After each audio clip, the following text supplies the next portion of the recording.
Hello, my name is Cesar from Apple Chevrolet. Today I'm gonna show you guys how to adjust your heads-up display. So on these three buttons right here,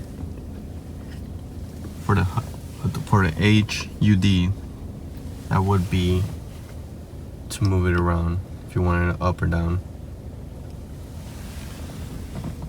And for the info, it just shows different kinds of information.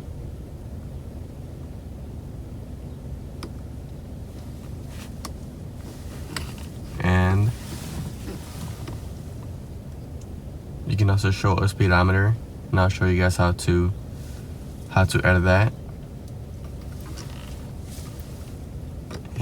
And third button, that would be for the brightness.